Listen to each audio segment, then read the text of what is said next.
Welcome to the Frequency Labyrinth. I am Adrienne McDonald, your host. This podcast is for you if you're done with surface level self-help and ready for something deeper and actually transformative. Around here, we work with ancient wisdom, human design, gene keys, and shamanic practices, not as knowledge to collect, but as tools to live by. This isn't about one size fits all. It's about learning to work with your energy, your design, and your life. This is about integration and embodiment. We go deep here with ancient wisdom, practical integration, so that you can develop ironclad self-trust. Let's get into it.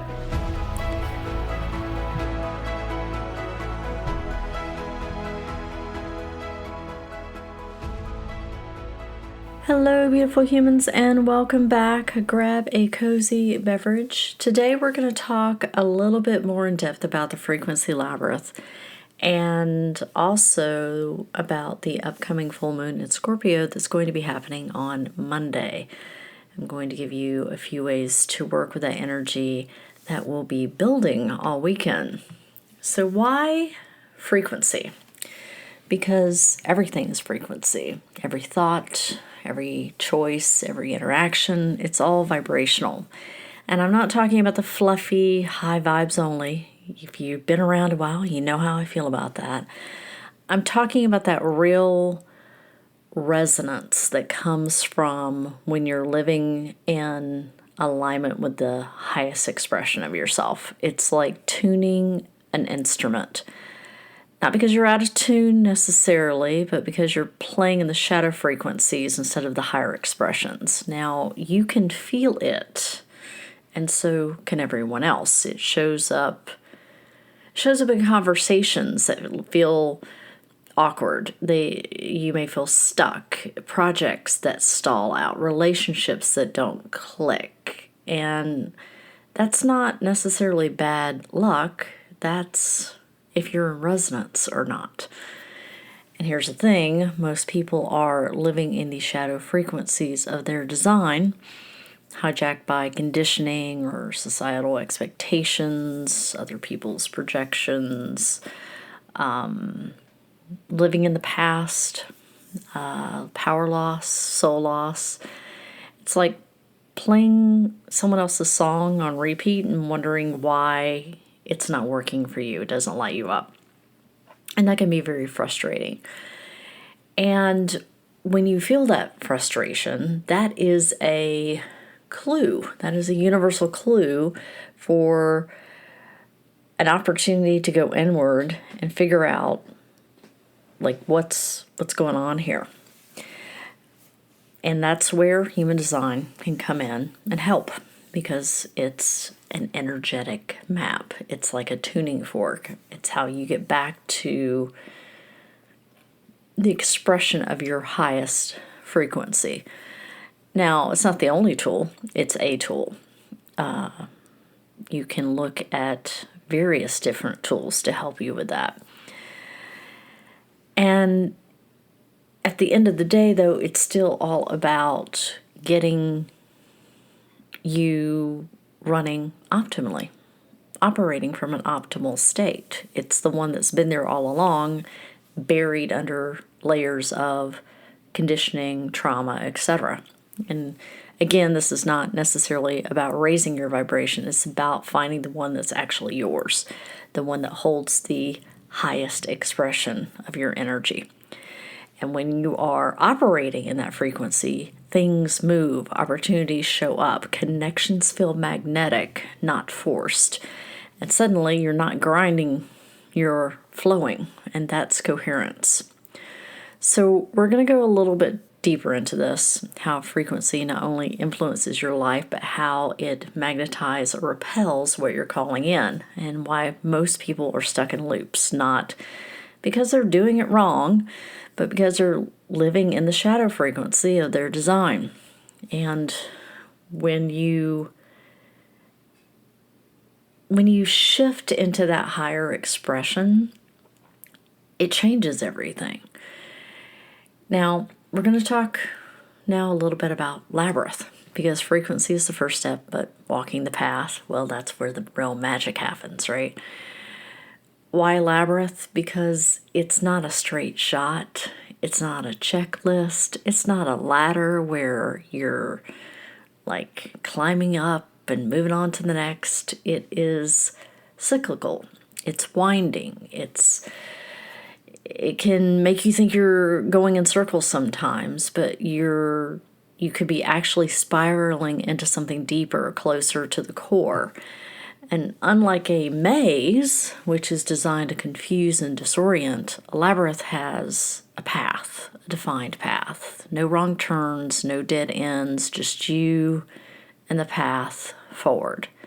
And sometimes you're closer to the center, and sometimes you're at maybe the farthest edge.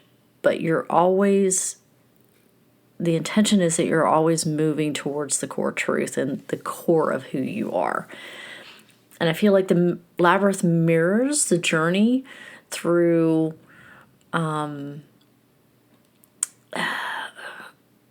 all of the kinds of self-development and spiritual development that one does, right?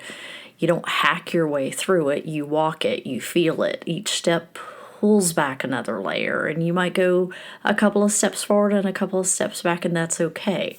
That's part of the deconditioning process.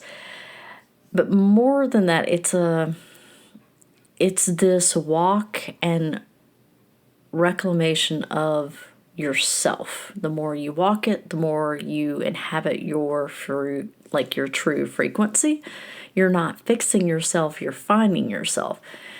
And you're remembering who you are and who you've always been beneath all of the noise. And I feel like that's where coherence comes back into play, because as you walk the labyrinth, you're harmonizing the pieces, the shadows and the gifts, the contradictions and the clarity, and like they're all part of the journey. And the labyrinth doesn't ask you to leave any part behind.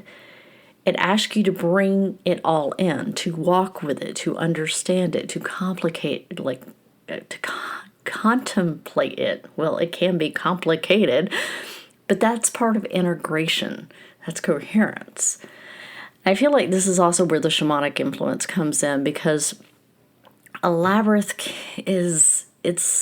it's a place of initiation. It's a threshold between worlds. It's where you meet the hidden parts of yourself, the ones that have been lost in the noise of everyday life.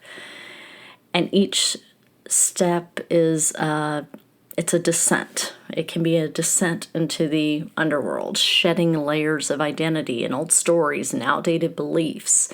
And in the center, you don't just find clarity, you find power. Power you left behind, power you abandoned because it didn't fit the script you were handed, power that was perhaps stolen or taken from you. And just like in myth and in story, the labyrinth, it's the coming home. It's that place where you don't come out the same way as you went in, because you're not supposed to. And so as you're remembering your power, you're weaving back some of your energy. And the path doesn't end at the center. That's just the beginning. So now that you sort of understand the concept of the frequency and the journey of the labyrinth, the frequency labyrinth itself isn't just a map. The first inkling of this came to me late last summer, early fall.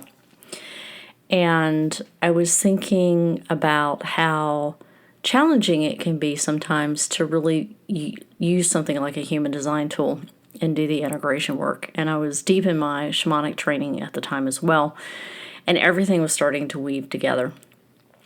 And one of the things that really called to me was the planetary placements, which are the numbers on either side of the human design chart.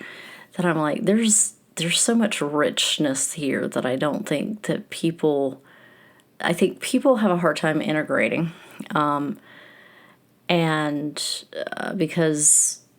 it's just a bunch of numbers and the information can get overwhelming. And when I started looking at a lot of it from an archetypal standpoint, it became very clear to me that there was a couple of, I don't know, buckets that things went into. And so that started me thinking around what this structure was for the distinctive parts, and each representing a layer of embodiment and a reclaiming of self. And there's that initiation, which is like the personality, sun and earth. And then there's the inner path, where you have the moon and Mercury and Venus and Mars.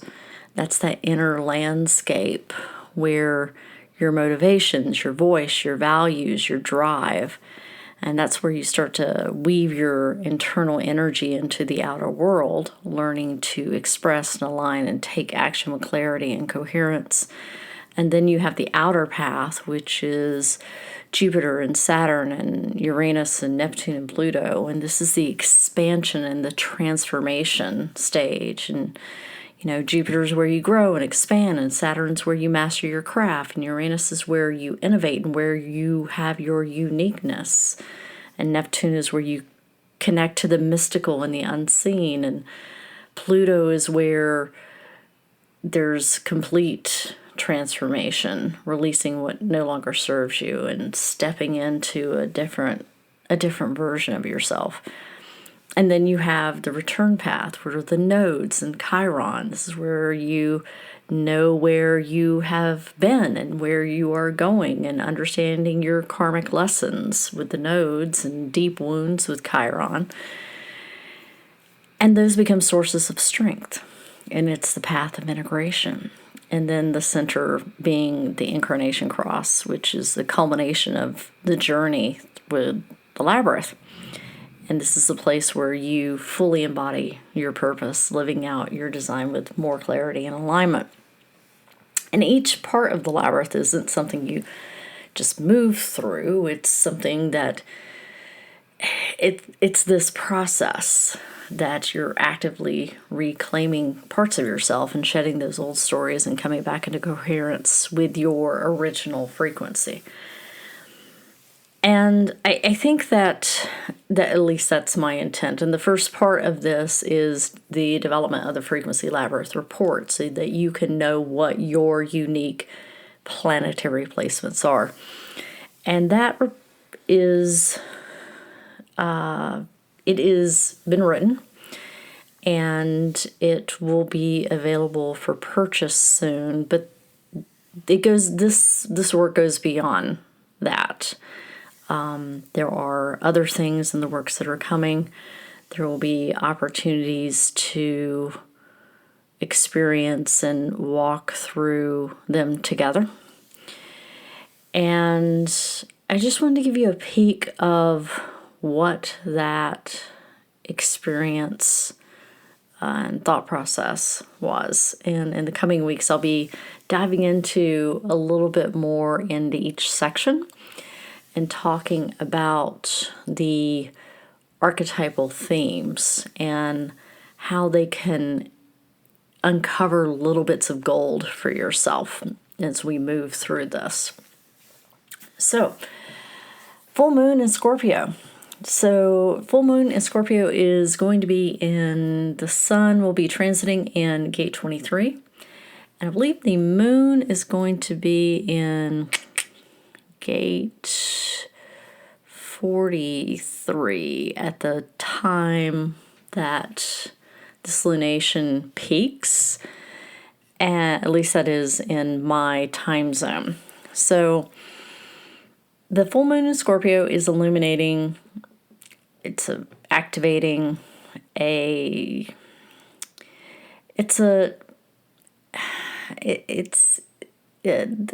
23 is the gate of assimilation. And this is about distilling down to taking something really complex and making it simple, like a simple truth. And there's an added little layer Pluto is in retrograde, so that's pulling us back to the depths of what we've hidden, what we've resisted, and what still lingers in the shadows. Pluto retrograde is like a cosmic excavator. It digs up roots of old power structure, buried wounds, anything like that's unresolved fears. But I feel, and I've already heard some astrologers talk about, like, this is going to be an intense full moon, and it's always intense when full moon's in Scorpio, and I'm not an astrologer, as I've said many times. I study it, but I don't do charts, etc. I feel like, though, what this has been saying to me from an intuitive standpoint, and also people that I've talked to, is if you've been doing the work this year, if you've been navigating your own excavation, because there's been so much of it since January, I feel like this full moon in Scorpio is less about tearing down and like having to release yet one more thing, and more about meeting that next version of yourself in the dark and walking out more into the light. It's about taking that and getting a little bit more clear on that, and sort of maybe brushing off some of the complexity that might be in your head around it, and seeing just the simple truth of what that next version is, and more of a integration point where all that deep work turns into a significant amount of clarity and more about embodiment. Now, if you've been resisting that work, this full moon in Pluto retrograde is probably not going to be feeling subtle. It'll dig, it'll unearth. And that's only because you've been handed an opportunity, a very strong opportunity, to finally clear what's been holding you back. And either way, gate 23 serves as a bridge, the alchemy of distilling down what brings you into sharper alignment with what's true and what's real and what's next. And we're going to explore how to work with this energy, not just to distill your thoughts, but to like, what does it look like to step into this new frequency of what's waiting for you?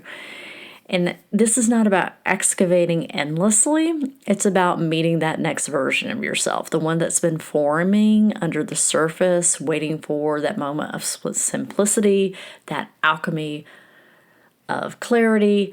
The gift of 23 under this Scorpio full moon with this Pluto's transformational push is, it's not just magnified. Like, this is tangible. It's something that you can get your teeth into. So let's get practical. I'm going to break this down by profile line.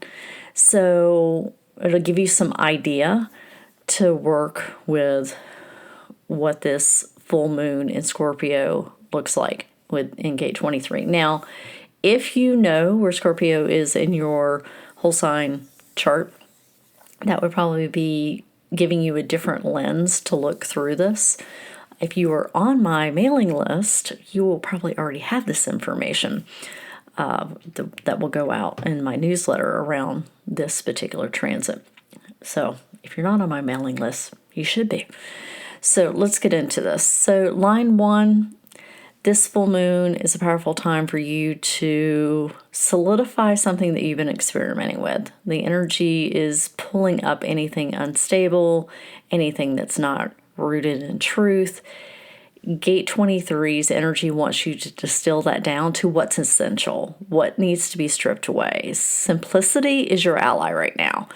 So use this full moon to distill down what you've been exploring over the past few months. What's been working and what's been dead weight.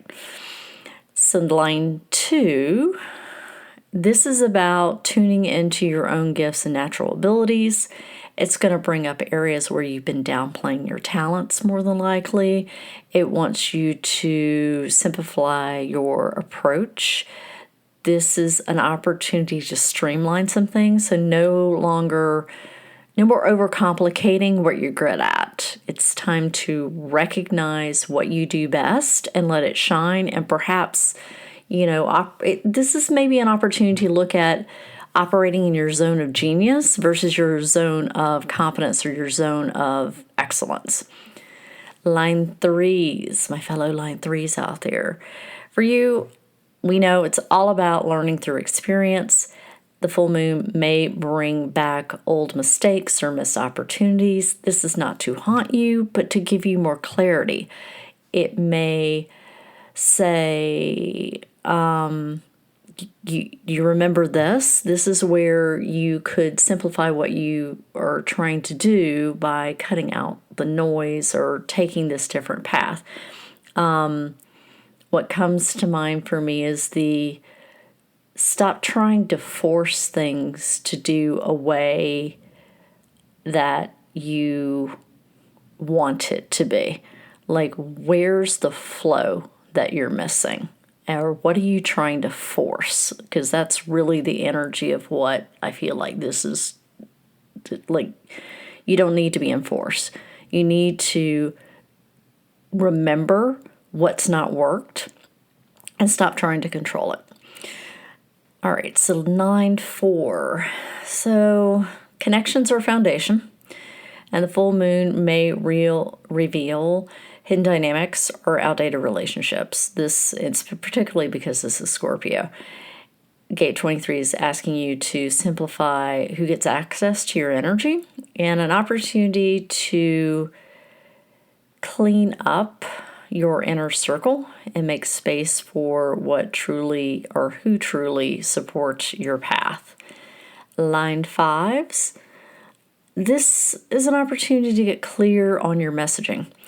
This energy may bring up old fears about being misunderstood or rejected because, line 5s are getting the projection. And Gate 23 is asking you to distill your words down to their essence. Like, it might be an opportunity to be more direct with an opportunity to communicate with a lot more potency, but also a lot more precision. And line 6, this is about embodiment, as it always is for line 6s, our role models. The full moon is calling you to look back at the last cycle and see where you've been living in the lower expression. Gate 23 wants you to bring things back into highest expression. It's a good time to refine your vision and strip away what no longer fits. And this could be around environment or people. I feel like with Scorpio, it has a ripple effect on a lot of relationships. So, but there's something like in the last cycle, and I'm feeling like 6-month cycle, that you probably need to be looking at. So I feel like for all profile lines, you could, on the night of the full moon, set some time aside to be with yourself with no distractions, no noise, and take an opportunity to create a sacred space. Maybe light a candle, grab a journal, and just think about what's complete. Reflect on the cycles that feel complete. Like, what stories are you done telling? What habits are you ready to release? And another thing after that is, what is true? What is true? Using the energy of gate 23 and 43 is the listener. It's that this full moon can be incredibly insightful because that's the gate that it's in, that the moon is in. So this is about perhaps using the energy to gain insight into what's essential, what is true for you right now, and write it out really direct and simply, like without overthinking it. Just maybe do some free writing where you just let the pen go where it wants to go. And also what's emerging.